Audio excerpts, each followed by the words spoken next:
Welcome everyone to the Indian Debating League Economics Masterclass. Today we have Rashrvin Pillai from Malaysia. He is currently the president of Universiti Malaya Debate Club, and he will be taking the session of behavioral economics, which is part of the World Economics Debate Economics Tournaments on 23rd of February.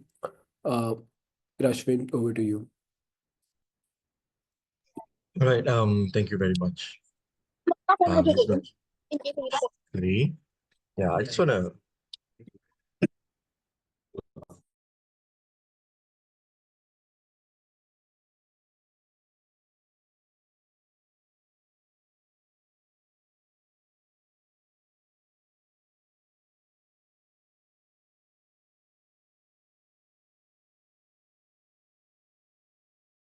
Well, I was introduced. My name is Rashrvin, University of Malaya. A finally law student. Okay, I just want to remind two things throughout this session. The first, if at any point in time you do have any questions, feel free to raise your hand. I will try to address it if possible.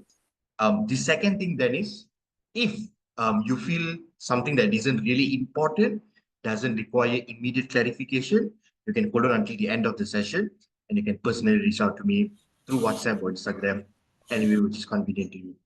So today we would be looking into behavioral economics. Don't get confused with the spelling difference. It's just a difference between the UK English from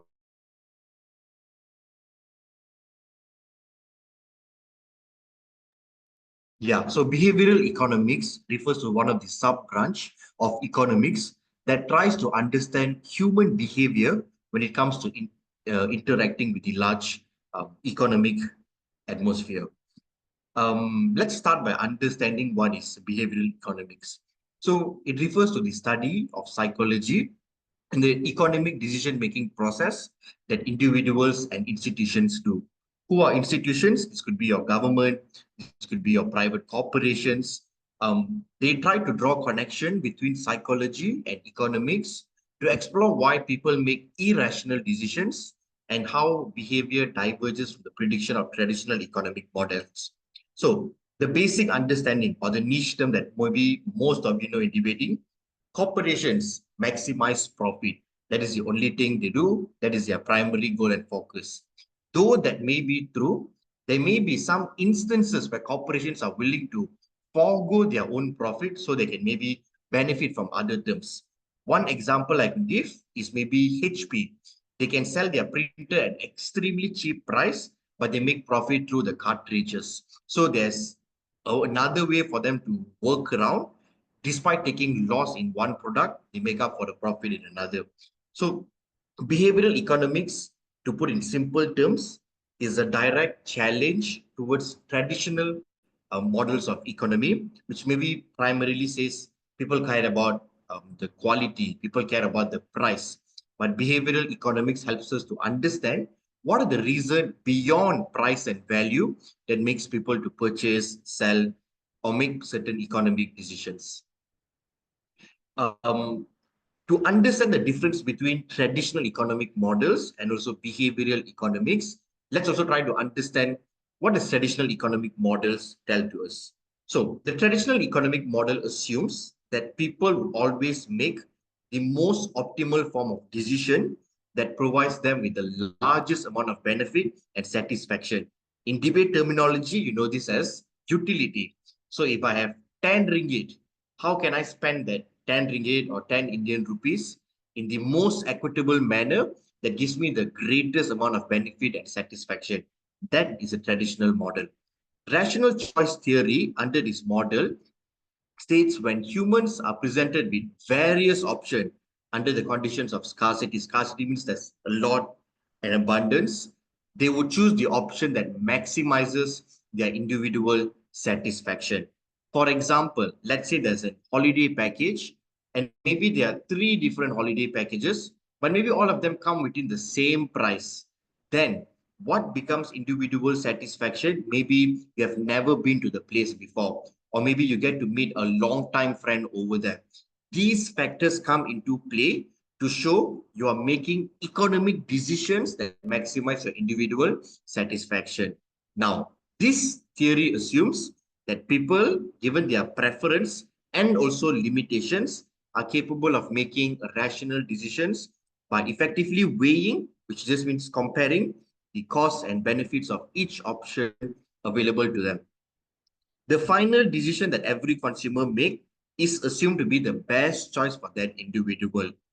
Now, another assumption that the traditional economic model also makes is that this is a rational person that has self-control and is not being moved or faced by emotions or other external factors and knows exactly what is best for this person in the very first place.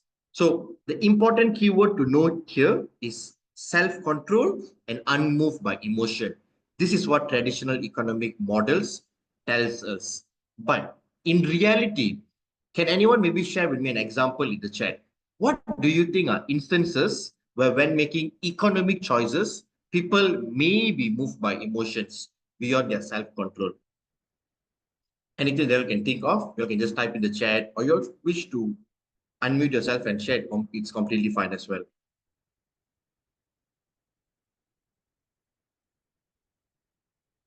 Okay, Himanshu says when people have nostalgia, excellent investment in education, not buying stocks of cigarette company. Yes, that's very good. Entertainment. Yes, all of these are excellent illustrations. To those who maybe still have some trouble understanding, here's an easy one. Let's say all of you are CEO of the top company in India. What is it? Okay, I'm going to assume Geo. Okay, let's see you're the new CEO of Geo in India. Now, there has been a situation where you need to retrench certain people. Now, traditional economic model says you retrench or you terminate people who are least effective for the company. Means you don't really get much utility for them. So maybe they are old, maybe their sales isn't really good. But behavioral economics helps us to understand maybe when you know there's a single parent, maybe then you know there's an old worker that is caring for their grandchildren and they are the sole breadwinner in their family, you are influenced by these type of decisions to make an economic decision to retain them and take away maybe the next least productive person within the line. This is an example where emotion plays an important factor to make economic decision, and this is a direct challenge towards your traditional economic models. Yeah, Himanshu, I can see your hand raised.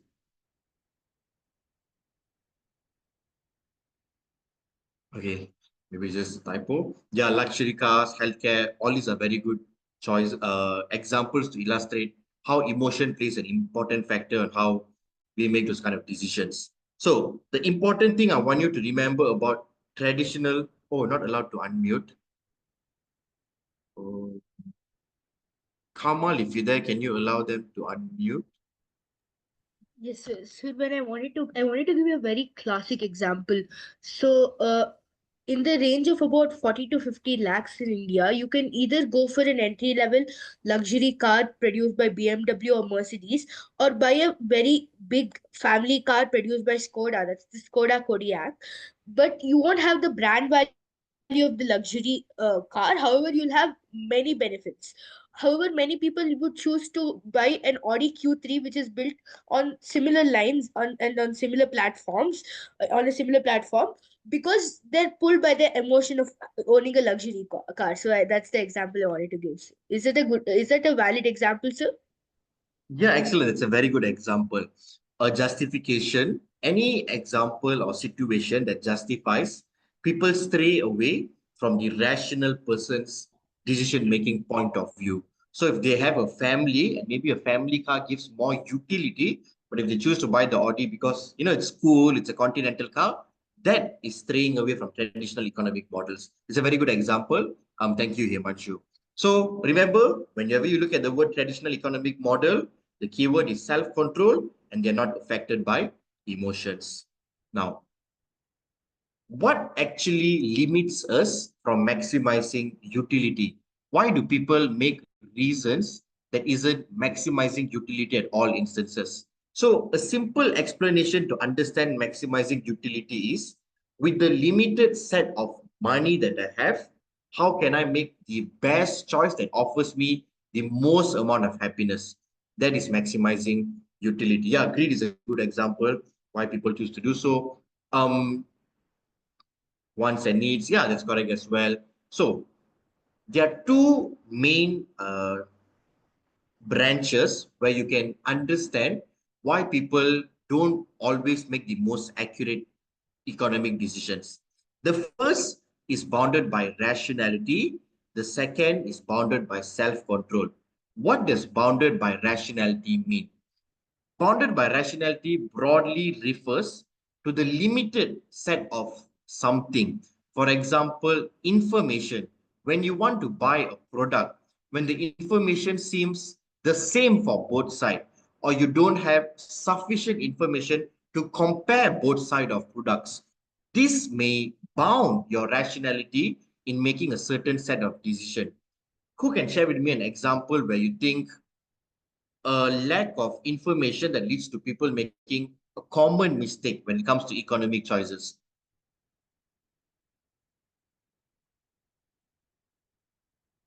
Buying land. Yeah, that's very true. Gold. Okay. Works as well.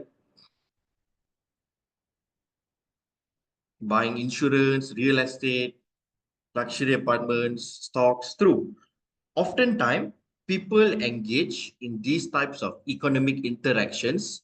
Either they assume I have full set of information, or they assume I have the best form of comparison on both sides. A simple illustration to this. Let's say all of us are now an average person who trades stocks.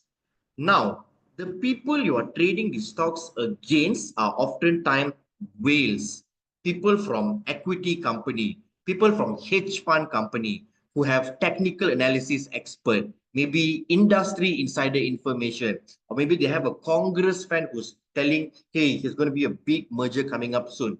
You see, that means the level of information that one person has largely varies from another person. If you notice at this junction, both of them are assuming I'm making the best possible decision, but they are bounded by the rationality that they have because there is limited set of information. This argument oftentimes goes way beyond your economic context, your relationship, the partner that you choose, your choice of work. Maybe that's the first advertisement you saw. Different types of thing oftentimes has a false or artificial perception that I have full information and I'm capable of making that particular decision. Second thing is choice. Choice is a very important factor. Are there too many choices or too little choices? If too many choices with similar outputs or benefits, people tend to get easily confused. If too little choices, there isn't really much to compare. Similarly, proximity and convenience as well. Himanshu, you raised your hand. Is there anything else you want to share? Okay, proximity and convenience. This is probably the easiest thing I can illustrate to all of you. Now, can everyone put in the chat what is the distance between your house and your favorite food vendor? Okay, just an estimate of distance in kilometer or miles. Okay, your house and your favorite food vendor, your restaurant, your hotel. Okay, 2 km, 4 km, 5 km, 10 km. My goodness, all of you are very lucky people. Your favorite food vendor stores are quite close to you. 4 km, 1 km. Okay. Now, let's say you wake up after a very good evening nap, and all of a sudden you feel the sudden hunger. Maybe there's a sugar rush. There's a huge need for you to eat something sugary or sweet. Do you think you would have the ability to go 5 km or 6 km to find the food? Or you think maybe an instant noodle can still satisfy my craving because I'm so hungry, I want to make it now itself. So most people, based on the time that they have, for example, the urgency and also the proximity and convenience, they are willing to forego what is best for them. So let's say the prata is the same price. Maybe the prata is 10 rupees at the place that is 20 km. The prata is also 10 rupees at the place that is 1 km. But to reach or get the prata that is your favorite place, it's much more further, much more difficult. People rather just say, you know what, I'm hungry now. I'm desperately need for food. This prata also serves the purpose for me. Similarly, think about hiring. In the job market, for example, um, jobs that are in demand, your accountants, your engineers, lawyers, there's too many choices for you to choose from the market. How then do people evaluate? Traditional economic model tells us that you have to have the best CV, the best grades, the best past experience. But if the firm probably took up a big project and they urgently need someone to fill in the position, they are willing to forego the procedure to go through all the trouble and maybe hire the people that they on the surface level feel is suitable enough for me. Okay, that's choice. And finally, time. This is a very, very, very important metric that you will commonly use in a lot of economic debates. Why?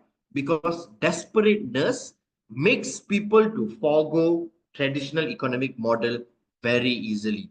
For example, as a rational person, let's say you are in need for money, where would you commonly try to get money from? Can you all put in the chat for me, please? Who would you try to ask money from?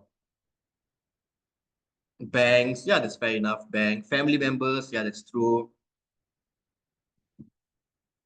Father, okay, that's fair enough. Family member as well.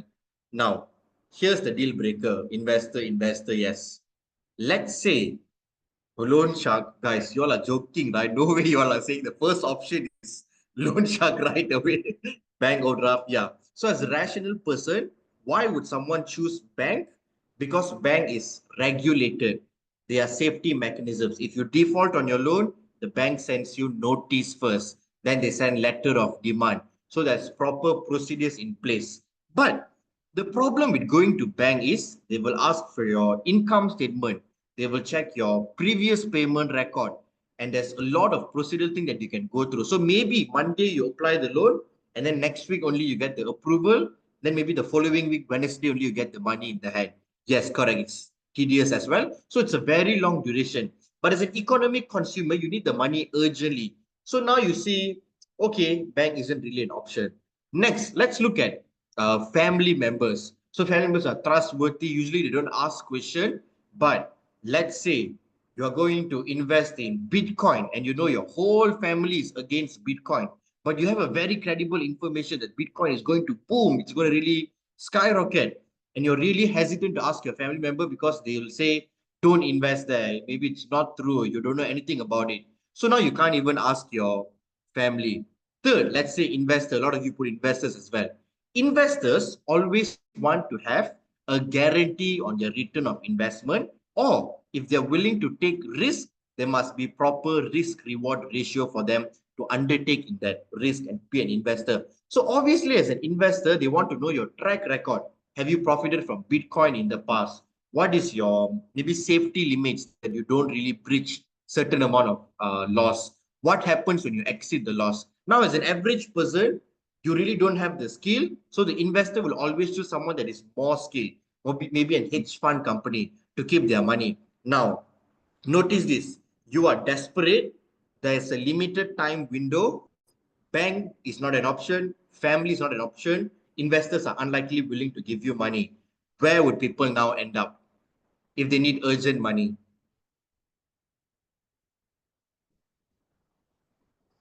Gambling, okay, fairly works.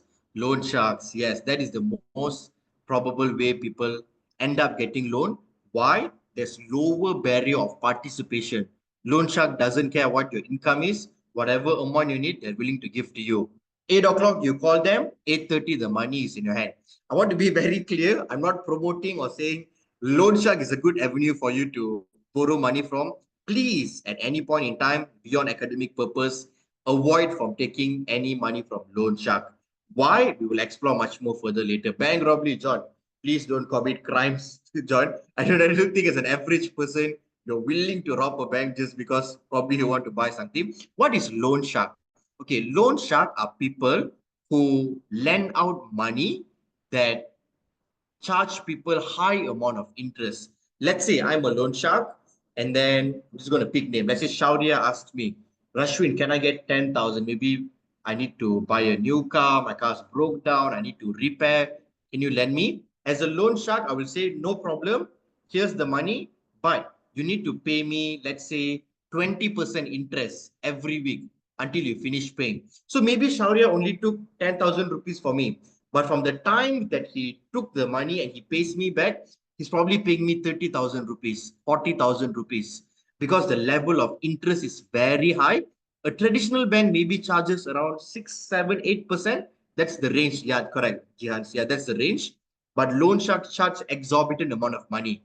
That is the price you are expected to pay when there's no regulation.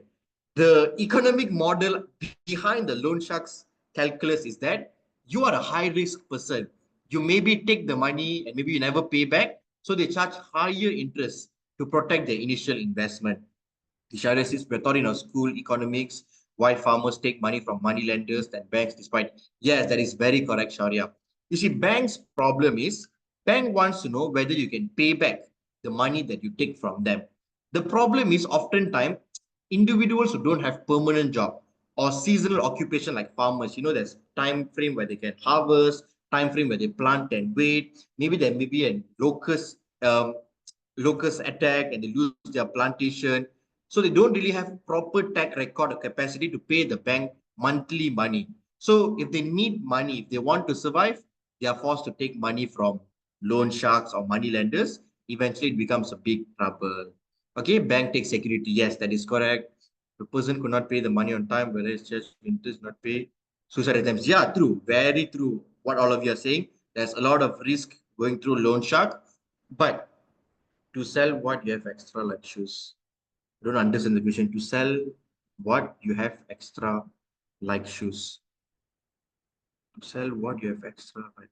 I'm not really sure about that voice. I'm so sorry. But yeah, the important thing I want you to remember from this particular session is when a person loses their rationality, they make choices that are not the most favorable for them. Okay, in a debate where you maybe are talking about buy now pay later system, maybe you're talking about asking money from friends and family, always hammer your opponents with loan shark, because loan shark is an easier avenue. Give likelihood analysis why people always choose loan shark when they are shut down everywhere else. Lower barrier of participation, immediate money, no bureaucracy or tedious. Give structural reasons why it's likely, and then hammer your opponents while loan sharks are always worse off counterfactuals. Vedan shares, investing cryptocurrencies booming at the moment. Yeah, that's true. People are always trying to jump into the bandwagon. For example, meme coins. I think meme coin is something that's happening really. So somebody from TikTok randomly launches a coin and everyone starts to buying it. So obviously those who are creating this know when to pull the plug. So if as an investor, if you're waiting, oh, booming, booming, booming, booming, but if at a point someone sells a large amount, you don't have ability to control the price anymore. You suffer from big losses, which I hope none of you go through. Try avoid making risky decisions. Be a rational investor. Okay, that's the first thing, bounded rationality. Remember these three keywords that are very useful for debate: time, choice, information. Okay, too much information is bad, too little also bad. Same for choice. Too many choices also bad, too little is also bad. Eventually comes down to how you frame the particular debate. Second thing, bounded by self-control. So people believe that because they have ability to control, they can make decisions that is within their pure self-interest, which means I'm making a decision not because that's the right decision, but because that decision I feel it is right for me. Okay, why is too much, too many information bad? Okay, for starters, one, large amount of information clogs individuals' ability to distinguish what is important and what is not important. Simple illustration. I hope all of you have insurance coverage. Have any of you tried to go through your insurance policy? There is just so many pages, and half of them is just legal Latin words that you don't probably understand, which inhibits your ability to go through the important nuances. that particular is maybe that one line that says you allow us to share information with third party. Maybe the one line that says if you don't provide accurate information, the company has the right to terminate your policy. So these type of things are oftentimes hidden through a large set of information we don't really have ability to decide.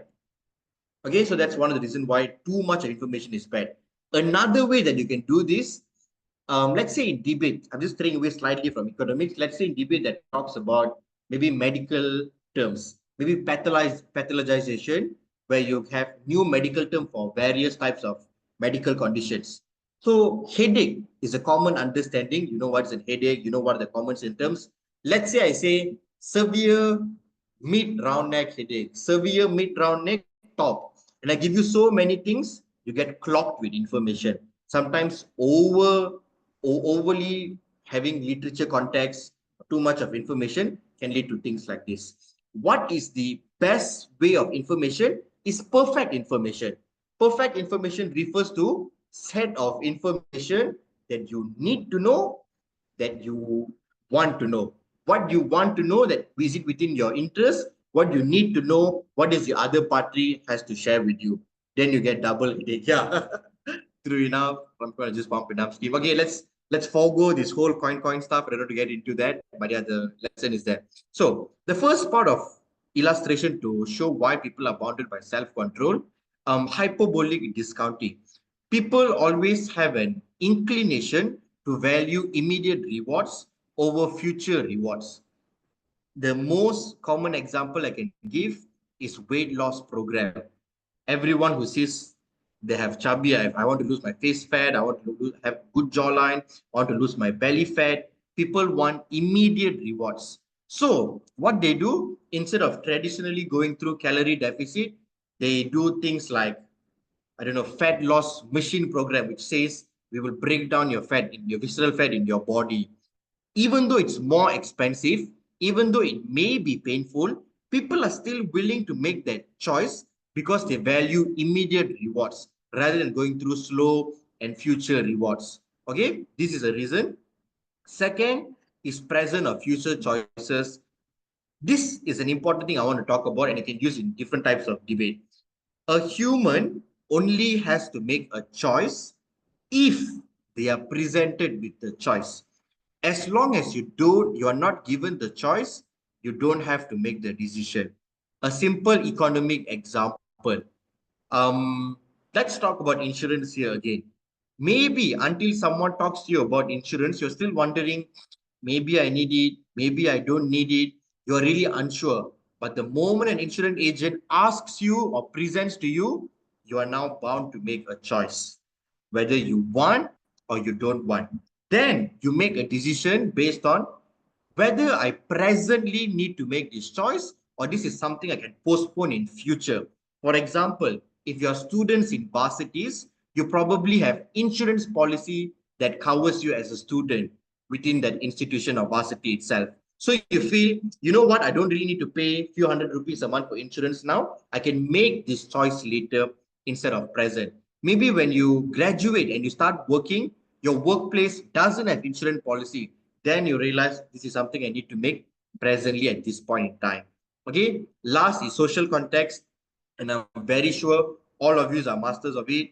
Prestige, why people choose a continental car over a normal car, despite both cars bringing you from point A to point B. Why people choosing to wear Rolex instead of a normal 10 rupee watch, 20 rupee watch. Okay, prestige plays a huge factor on why people make choices that are beyond their capacity or limitation. FOMO, fears of missing out. So when there's something going on in trend, and same the herd mentality, people also want to go to the trend. That is why oftentimes most wealthy states, iPhone's pre-booking is completed even before the first day of sale ends. They got no more stock to do because everybody wants to review first, everybody wants to own it first, they want to show. All of this happens when it will get over. Get over what, Jasmine? You just put it in the chat, I'll answer it shortly when I say it. So yeah, social context makes an important plays an important role in how people make decisions. So most of the absurd choices oftentimes is straying away from traditional economics. Anushri, yeah, they're giving personal satisfaction, but the important keyword is they're not maximizing utility. So to obtain the same satisfaction, if they can still get for a cheaper price of car, traditional economic model says you buy the cheaper car because cheaper car still plays the same role. Behavioral economics says personal satisfaction can be anything. Personal satisfaction can be you just owning something that you don't even use. Behavioral economics says there's no limitations to reasons as to why people make that economic choice. Traditional model fixes. Here are the only yardstick that people make economic choice based on, primarily being price and value. Can you re-explain the present and future choice? So when people have the capacity to make a decision now or make a decision later, the first question they ask themselves is, do I need to make that decision now? Until you're being presented with an option, you don't have to make that decision. But when the option is presented to you, you probably want to make the decision there and then. So, for instance, let's say about your insurance. If you're a student in university and you already have coverage, you probably think, I don't have to make this choice now. I can postpone it within future. But the moment you graduate from university and your workplace doesn't have an insurance, if you feel insurance is important, you will make that choice now. You will no longer postpone it within the future. Okay, let's go to the next part. So here's an illustration. Again, this is very important. You can write down the harms. It's a very good counterfactual for finance and econs related debates in terms of individual consumption behavior. You see, traditional economic model says with the perfect set of information, people make perfect choices. But average people usually know loan sharks charge exorbitant interest price. They may threaten your safety, they can threaten to kill you, threaten to hit you if you don't pay back. They can vandalize your property if you don't pay the due in time. You know, some people spray the car, they pour red paint in your house. People know it's unregulated, it is illegal. Government, police says don't do this. Now, consumers, even with complete set of information, why do they still become victims to loan shark? We discussed about this earlier, but can you put in the chat what do you think are the reasons? Even with the complete set of information, economic consumers can still make not the best choice for them. Urgency, desperation, pressure, yes. No choice, coercion, force, yes. They don't think they have another choice because low credit score, desperation, disapproval. Yes, very good. Why I'm asking you to say all of this? Because in a debate, obviously, other people will, the opponents would likely say, but people will always go to bank. Why would people go to loan shark? These are your reasons that you give. Here are four structural reasons why people make this choice despite knowing this. Okay? So if you notice, what is the tying factor among urgency, desperation, pressure, no choice? Everything comes back to emotional. Okay? Emotional factors override rationality of individuals. Let's look at another illustration. This is for the social context part, okay? All daily drive cars have the purpose of bringing us from point A to point B. Traditional economic model says a rational consumer theoretically should buy the cheapest car that maximizes utility. Why then do most people prefer more expensive branded cars or continental cars over local ones? What do you think is the reason? Yeah, Himanshu? Social status, yes, very good. Show of wealth, yes, very good. Because of comfort, Sir, so flags. Sir, Yeah, mostly they want to prioritize features, and maybe the other cars give more features. And similarly, the better price cars have better resale value, and they have a brand value of their own. So, true. That's correct as well. I have a question here in personal touch. Wouldn't utility also happen with expensive cars since quality is higher? Now, the comparison has to be from the most bottom level. what is the purpose, which set of economic choice can help you fulfill the purpose best. So if you're comparing cars with high quality, you need to compare a high quality local car with a high quality continental car. Assuming they have the same set of features, why do people still choose the more expensive car? That is where behavioral economics comes in. You cannot be comparing with different set of ranges and then justify it. It has to be like same, but people choose one over the other. Brand value, snob value. Yeah, all these are the social context reason why people make choices diverging from utility maximization according to traditional economic models. Zia, Raman, yeah, you can speak, sure. Ego, yeah, works as well. Status, personal preference. Fair enough. Okay. Anushri, yes, I see your hand is raised.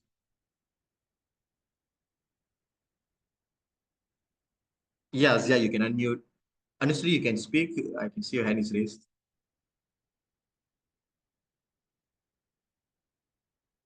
Okay, I think they're gonna. Yeah, I'm so sorry. You can just put in the chat. Let me see if I can. Yeah, Okay, wait. Anushri? so can you hear me, sir? Yes, I can hear you. Sir, I just wanted to say that buying something that has more brand value and that's more known can also help as an asset, because if you were to buy something like a Ferrari, which everybody knows the name of, people will be more likely to rent something like that and all if they're like coming to a particular area, or um you know and they're intending on renting a car. Like in Dubai, a lot of times people tend to rent fancy high-end cars. Yeah, that's fair enough. Completely true. People can do this as an economic decision to rent it out as well. Works. Yeah, Zia? Let me see if I can unmute here. Hi, sir. What's up? So basically, my question is like, we see mostly that a bigger brand of car like Rolls Royce, we have this big brand where the company allows only the big people and high end status people to rent or not rent, basically to buy that car.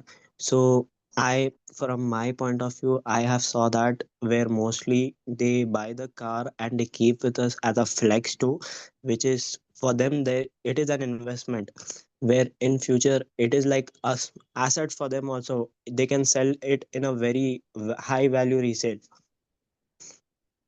Yes, that's very true. People can see that may be one of the reasons why they make the choice. Shaurya, yes? So, sir, I want to add that everyone here is trying to show that people buy luxury items and there is always a rational thinking behind it. But there is not always a rational thinking behind it. Sometimes people just buy it for their pleasure only, and there is not a rational thinking. People are here trying to justify it. Yes, that is correct. And in chat, Accurate says cars lose value over time. Yes, true. People know all of this. People know buying an expensive car loses value much more faster. People know all of this, but people still make the same decision because of behavioral economics, the So, emotional factors. so Okay? one more thing, sir. Many of these brands, such as Ferrari and Lamborghini or Koenigsegg, they make cars which are very exclusive. So you need to actually, if you have to buy a Ferrari, you can't directly buy one of the big guns like a, let's say, Roma. So I'm not Roma. I mean SB40. So you need to start with a basic one like a, what do you call it? Roma, California, and then or a Purango say. So you need to Purosangi, sorry, sir. Over there it gets very like exclusive, sir, and that's when you go make more rational choices. And instead, Yes, you end up spending buying a Rolls Royce at the same cost, though it does not give you that much of a snob value as a Ferrari does. true. That's completely valid. Again, yes, all of you are giving me the right lines of analysis. These are reasons why people don't always make traditional model economic choices. Okay, now let's see. How does cost of Bugatti turbine is double from original price, making an asset? Luxury cars, a lot of confusing choices. Yes, all this is correct. How does behavioral economics challenge this? Behavioral economics explains that humans are not rational and humans are incapable of making good economic decisions. Because humans are emotional creatures, we are easily distracted beings and we make decisions that are oftentimes not even in our self-interest. Okay, we'll explore further what are the reasons under this. Okay, here are four important key principles of behavioral economics. This is just a short summary of the four primary things that you can use in debate, but there are more principles beyond this. The first thing I want to talk about is framing. This is not the debate framing, but framing as in how a choice is presented to a person and how that affects the person's decision. For example, a food product says, here's a 90% fat-free food. And people perceive this, wow, 90% fat-free, not bad. That's very less fat. Instead, if I frame it to say, this product has 10% fat. Now, people start to think, oh, 10% fat, that's quite high percentage of fat. The way you put someone in terms of choices influences the way they make those kind of choices. What are examples you can see in real life? As consumer, it's a lose-lose choice anyway. Anyone?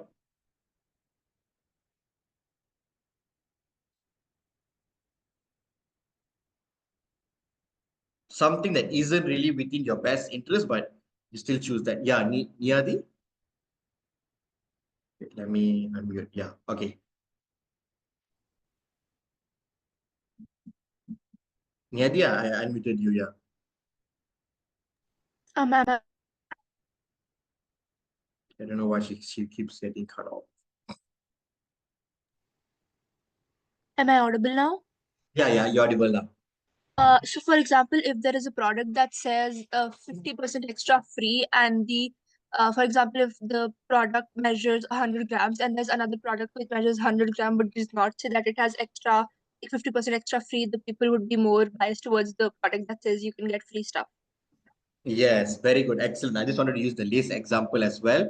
Sometimes even with the similar amount of weightage, simple presentation of choice that makes it more attractive oftentimes pulls in better economic consumers to purchase it. And Anushri, yeah?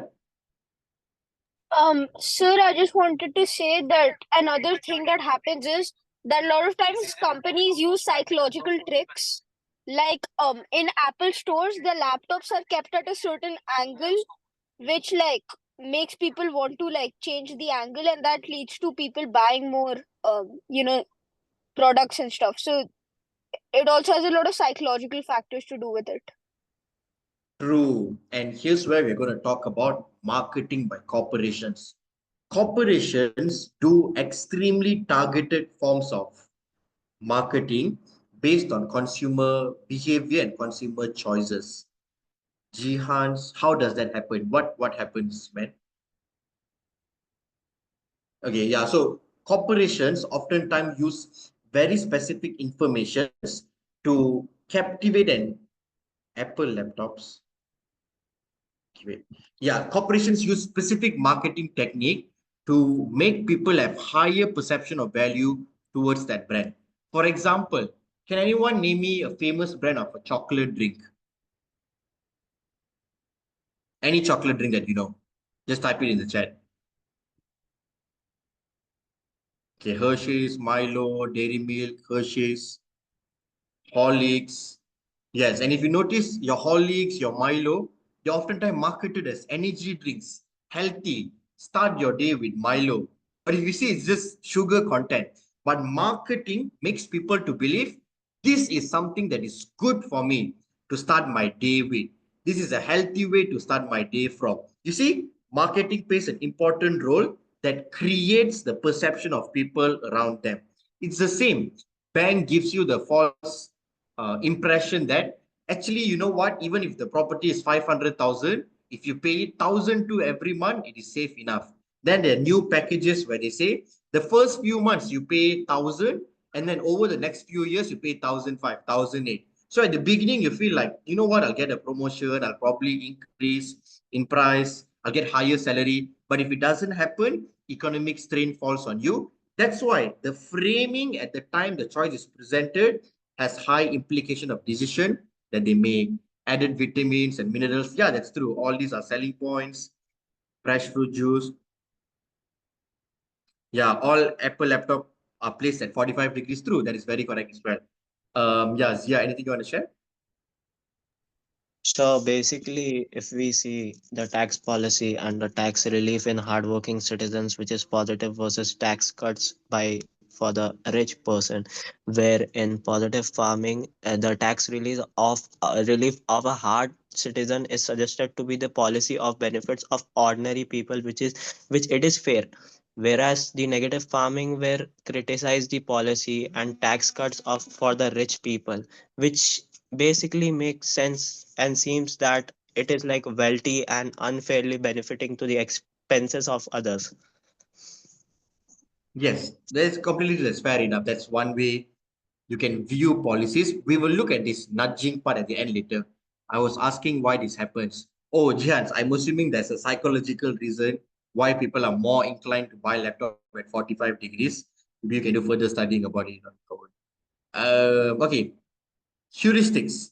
Heuristics tells to us that people always choose shortcut rather than going through the difficult part trying to rationalize or find the optimal reasoning. Why?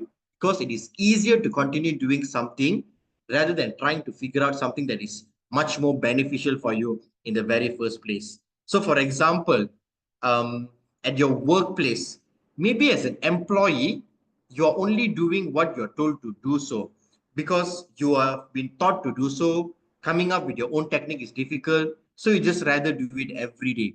So heuristic makes people complacent to be comfortable with what they're already doing rather than trying to find something more difficult because it takes heavy mental calculus. So despite having the ability to explore something more beneficial, people rather stay complacent because it is a shortcut, easier for them to maintain rather than trying to find reason or find something better.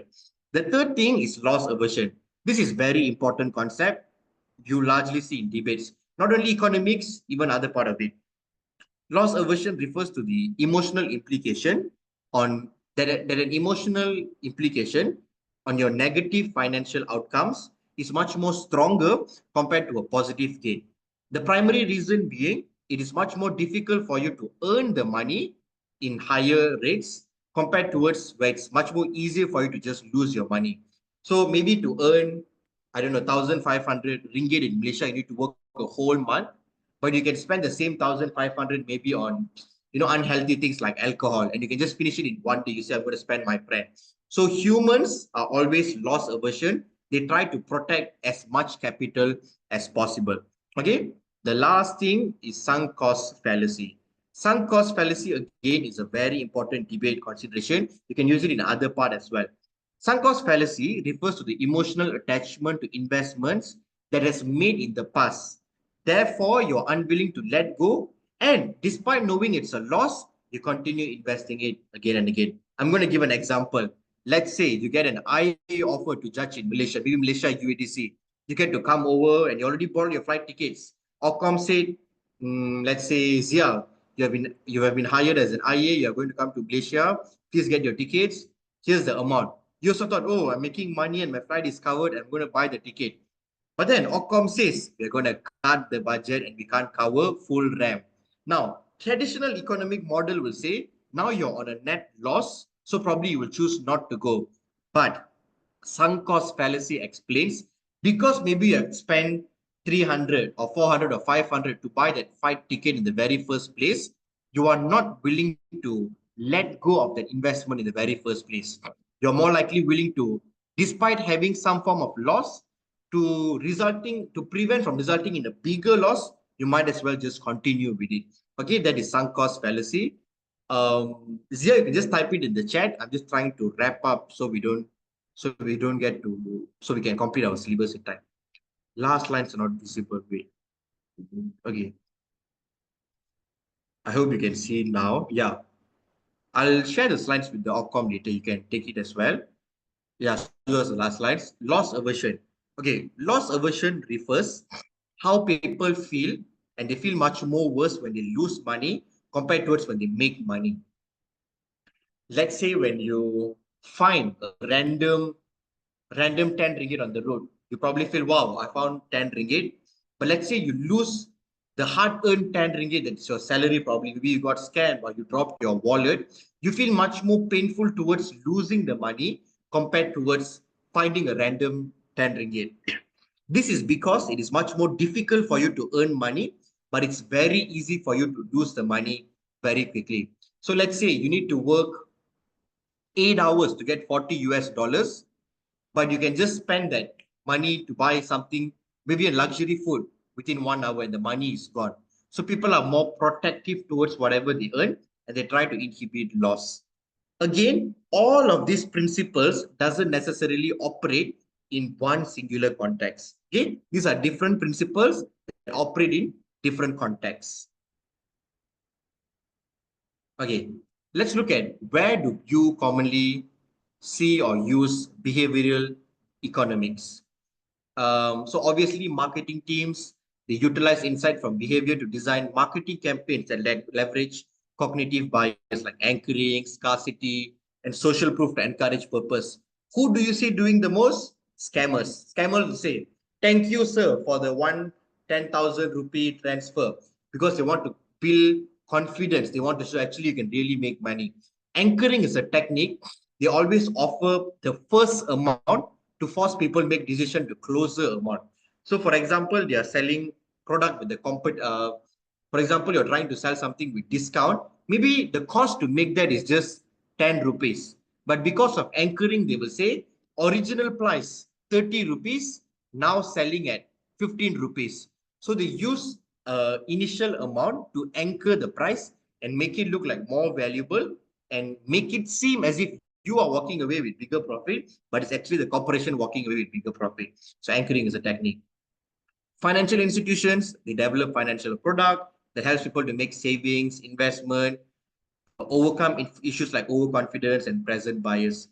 Again, to understand behavioral economics, that's why if you notice when they sell products in your investment trading apps, they always do a survey. Say, are you a high risk investor? Are you a low risk investor? Whatever, that they help you make those decisions.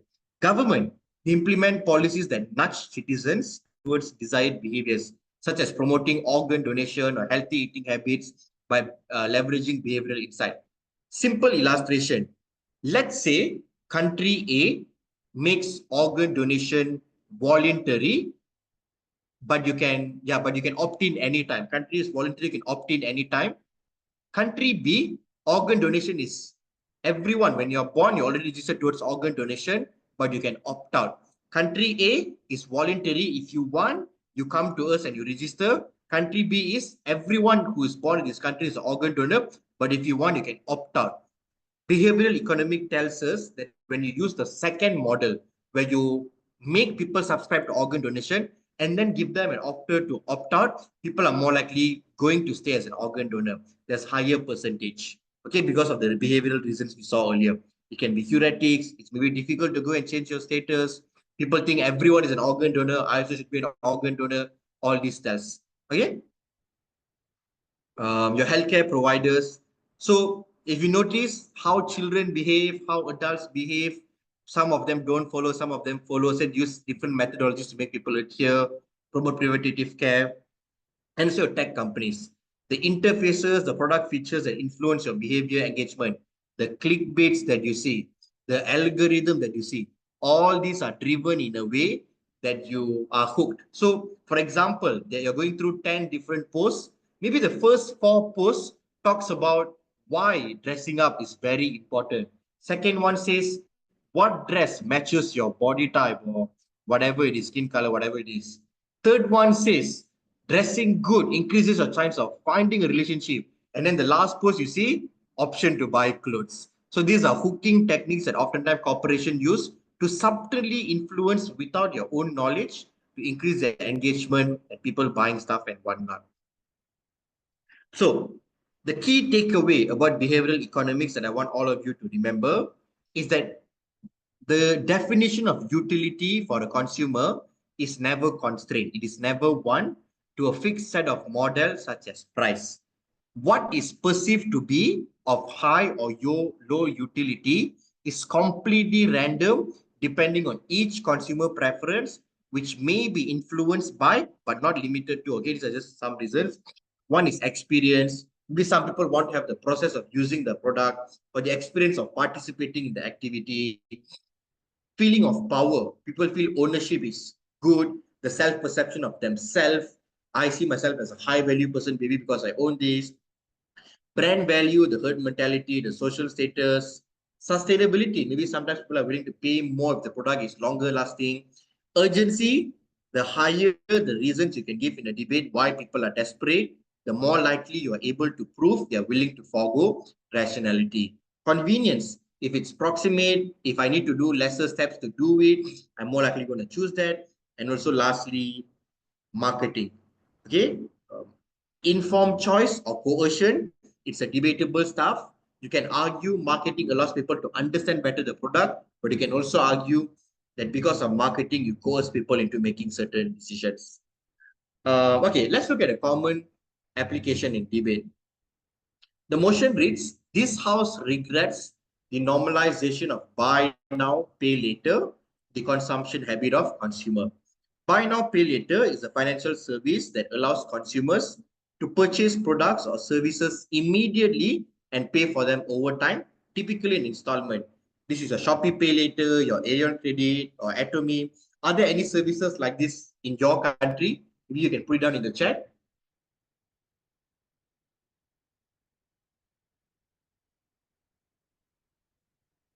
Are there these type of services in your country?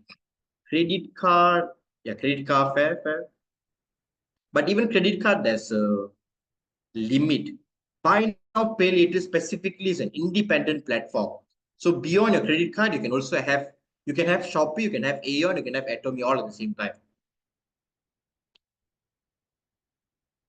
Anything else that you know in your country that offers services like this? Are there any applications? American Express card. Okay, these are all traditional methods. Now let's look at the engagement, common clashes that you likely see in a debate like this. So in affirmative side, because you regret, obviously your biggest argument is the potential accrual of debt beyond ability to pay back. Here is where you talk why humans are never rational, don't always make rational economic choices. When people subscribe to buy now, pay later, they assume I have the discipline to pay a monthly of 300 rupees for this. Yeah, accurate. Amazon Pay Later, ePay, Flex Money, Lazy Pay, excellent. Yeah, those are the stuff. So people assume I can have the discipline, but the truth is no. Maybe their friends say, I got a promotion, let's go for a night out, it's your treat. And then you spend some money, you can't eventually pay back. Second, normalization leads to unnecessary purchases. Corporation pays on consumers' emotion through marketing tactics to force sell products, especially your direct selling and also your subtle, the marketing you see through your TikTok, your Facebook, where they constantly show you something again and again. They try to create as if there's a need for you to purchase that. Third is the artificial belief of competence that people have purchase capacity. They want to achieve the immediate satisfaction without overseeing the implications over a long period of time. And for negative side, autonomy to purchase wants. There's difference, okay? Wants and needs. Needs are your consumer staple products, your food, your drinks. These are needs. Wants are maybe luxury items. So people, because they have the buy now, pay later, even the poor people have a taste of satisfaction because they have autonomy to purchase what they want. This is highly empowering and a feeling that we should prioritize them to get because poor people already have limited set of economic capacity to make choices. Buy now, pay later empowers people to have higher level of satisfaction despite having limited set of money. Second is ability to fulfill urgent needs. Sometimes some people, they do business, maybe they're a barber and then they have a television at the side there to make sure the consumers don't feel time is too long and whatnot. So they put on a TV, and TV goes broken. You really want to buy a new TV urgently to replace. Now, you can also talk about how it bridges the gap between people who cannot obtain personal loan and people who are borrowing from loan shark. So people who cannot obtain from personal loan, they now have unique access mechanism because they can subscribe to through buy now pay later systems, that is access. And the lower end of that argument, you prevent them from borrowing from a loan shark, which is a much more worse comparative. Okay. Is there any question about the common clash here? If you notice, what I have put within the small bracket are your clash analysis. Why is satisfaction more important than the risk of being in a debt trap? You break the deadlock by explaining why, despite people not being rational, there are certain trigger factors that humans are not willing to forego. Maybe the risk of losing the product is something much more worse. Okay, you need to weigh each one of these and then solve those kind of deadlocks. If there's any question, you can put in the chat. Yeah, accurate. Let me unmute you. Yep. Sir, I did not understand, sir. Sir, I did not understand the first clash of negative. Okay. Yeah, okay, I'll explain. So, assuming from a poor person's perspective, let's say they only earn hourly salary or they earn very less salary, they don't really have capacity to always buy what they want. Maybe from the money they earn, they just pay for rent. Maybe they just pay for food. Maybe they pay for their children tuition fees. They don't have capacity to do things beyond what they're capable of. But buy now, pay later uniquely allows poor people to spread out the payment, which means, let's say, as a poor person, I never had television, but because of buy now, pay later, instead of paying 10,000, which I would probably never have, now I'm able to pay 100 rupees, 100 rupees, 100 rupees, 100 rupees. Every month, I spread out the payment, which gives me autonomy to purchase what I want in life. This is an empowering feeling of satisfaction that poor people are uniquely able to achieve through this system. Given that in status quo, they don't have this capacity, allowing them to uniquely access satisfaction is a positive contribution for them. Can you understand now, Akurat? Yes, sir. Thank you, sir. And sir, could Yes. you please show me the previous slide? Yeah, I will share this slide to the Opcom. You all can ask from them later. But yeah, here you go. You can just take a quick photo of it. Okay, and finally, here's a practice for all of you. This house supports the prominent usage of nudge policies in government or policy making. The info slide says by offering insights into how humans think and act, the nudge theory can be used to drive favorable behavior and avoid unfavorable one. But while there's encouragement, there's no compulsion to comply, and people have the freedom to choose other options.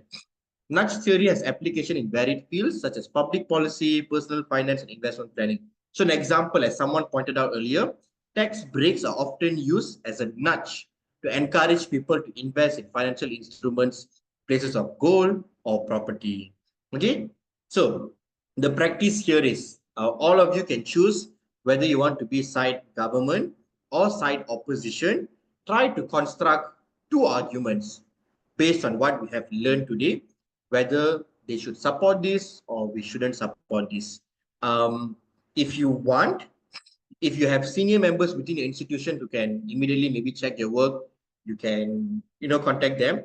Otherwise, you can just send me an email. I'll just drop it in the chat once you have completed your work, and I'll be happy to go through your speech structure. You don't have to type a complete speech, just the argument, how you would build it, impacting, weighing. I'd be happy to give you some personal comments on how you can work on, what you can improve and much better.